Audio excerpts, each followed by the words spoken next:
Hello बच्चों, कैसे हो आप लोग। आई हो बढ़िया हो गए। आज की वीडियो में हम पढ़ने वाले हैं 9th क्लास की पहले पार्ट की प्रश्नावली 1.2, जो कि है ना, करते हैं इसको स्टार्ट। जो कि है ना, पहला है ना 1.2 का पहला क्वेश्चन, जो कि है ना बहुत ही इजी। नीचे दिए गए कथन सत्य हाँ असत्य कारण सहित बताइए। इनका हमें रीजन देना है कि ये सत्य है असत्य। चलो, पहला प्रश्न है, प्रत्येक अपरिमेय संख्या एक वास्तविक संख्या होती है। जो कि है ना वास्तविक संख्या होती है, इनका जो एक समूह होता है, इसमें कौन कौन सी संख्या आती हैं? प्राकृत संख्या, पूर्ण संख्याएं, पूर्णांक संख्याएं, अपरिमेय संख्याएं, परिमेय संख्याएं। जो कि इसमें सभी संख्या होती है वास्तविक संख्या के अंडर आती है। संख्या सभी जो संख्या होती है वास्तविक संख्या, और संख्या एक होता है वास्तविक संख्या जिसमें सभी प्रकार की प्राकृतिक, पूर्ण, पूर्णांक, परिमेय, अपरिमेय सब। एक होती है काल्पनिक संख्या।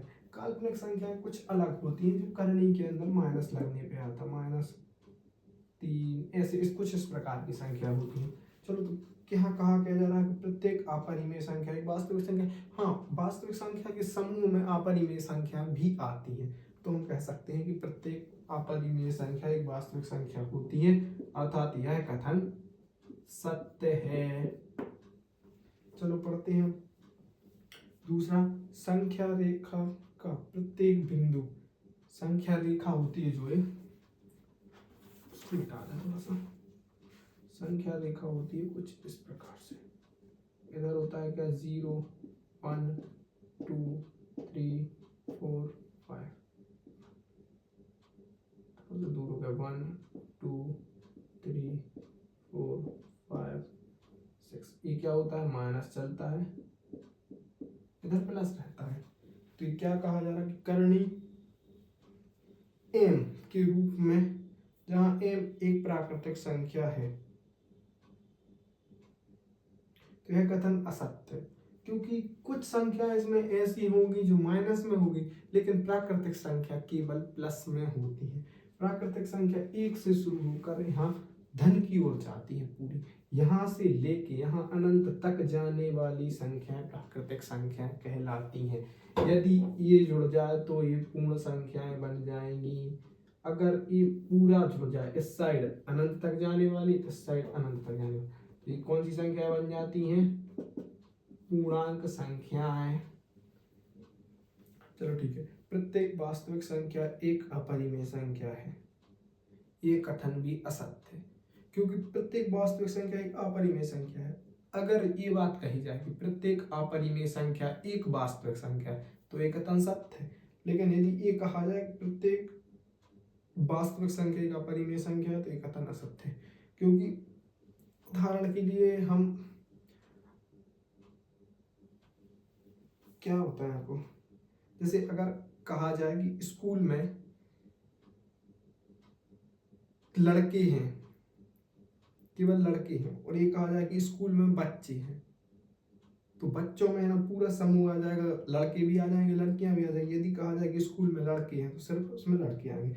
बस इसी टाइप का इसका ये रीजन है कि यहाँ क्या कहा जा रहा है, प्रत्येक वास्तविक संख्या, वास्तविक संख्या में पूरी संख्या आ जाती, परिमेय, अपरिमेय, पूर्ण, पूर्णांक, प्राकृतिक सभी आ जाती। लेकिन अपरिमेय संख्या क्या होता है कि अपरिमेय संख्या निश्चित होती है कि अपरिमेय संख्या है। चलो ठीक है, ये कथन असत्य, दोनों असत्य, पहला बस सत्य है। चलो ठीक है, नीचे पढ़ते हैं। क्या सभी धन पूर्णांकों के वर्गमूल अपरिमेय होते हैं? यदि नहीं तो कारण सहित उत्तर दीजिए। क्या सभी धन पूर्णांकों के अपरिमेय होते हैं? नहीं। अगर हम कोई उदाहरण लेके चलें, ये बोल रहा कि सभी धन पूर्णांकों के मान करणी अपरिमेय संख्या होती है।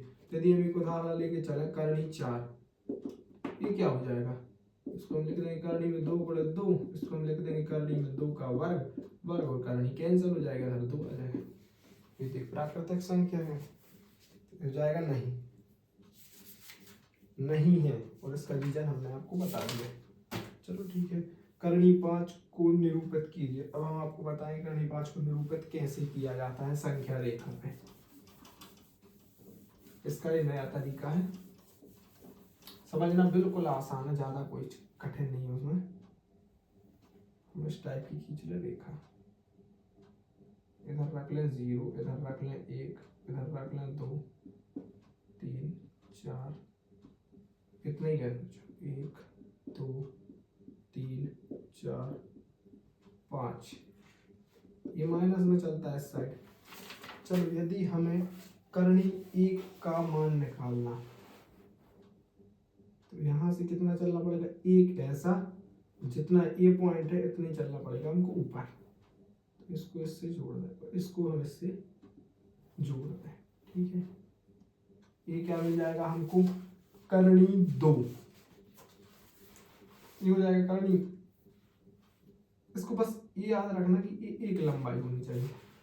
फिर यहाँ इस पे समकोण बनाती हुई हमको एक खींचना है ऐसी रेखा जो इस पे समकोण बनाए, यहाँ समकोण बनाएगी, यहाँ समकोण बनाएगी। ये आ गया करणी 2 का मान।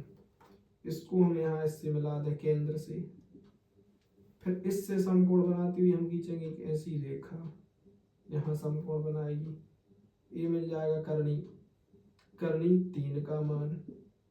यहाँ समझ में आ रहा होगा आप लोग को, यहाँ करणी 2, इधर करणी, सॉरी इधर मिल जाएगा करणी, ये करणी 1 रहेगा, ठीक है। ये रहेगा करणी 2 का मान, ये रहेगा करणी 3 का। फिर इस फिर लंबवत। और यदि हमें संख्या रेखा में बताने बोले तो किसका हम तरीका आपको बता दें, परकाल रहता है ना, परकाल को आपको इतना फैला लेना है सिर्फ इसके बराबर, ऐसा फैला कि यहाँ पर कट लगा देना। जहाँ इधर आप कट लगाएंगे तो ये हो जाएगा करणी 1 का मान। यदि हमें करणी 2 निकालना तो परकाल को करणी 2 के बराबर फैला के यहाँ कुछ इस प्रकार से कट लगा दे, ये हो जाएगा करणी 2 का मान। यदि करणी 3 निकालना तो करणी 3 का मान फैला के ऐसा यहाँ से ऐसा कट, हो जाएगा करणी 3 का मान। हमें क्या निकालना, करणी 5 का। 3 तक हमने आपको निकाल दिया, इसको और बढ़ाते हैं। यहाँ 90 अंश का कोण बनेगा, इसको मिला दे तो ये मिल जाएगा करणी 4 का मान। यहाँ 90 अंश का कोण बनेगा, ये मिल जाएगा करणी, और करणी 5 का हम करणी 5 फैला के इसको यहाँ करके थोड़ा सा और दूर चला जाए, लगभग यहाँ कुछ आ जाएगा, ये मिल जाएगा करणी 5 का। यहाँ कुछ लगभग 4 का आएगा, ये यहाँ जा रहा है, यहाँ आ जाएगा करणी 4 का। तो आप लोग के मान निकाल तो बनने लगे होंगे, इसमें कुछ इतना ही था, इससे ज़्यादा और कुछ नहीं है कि क्रियाकलाप है, आप लोग कर लेना।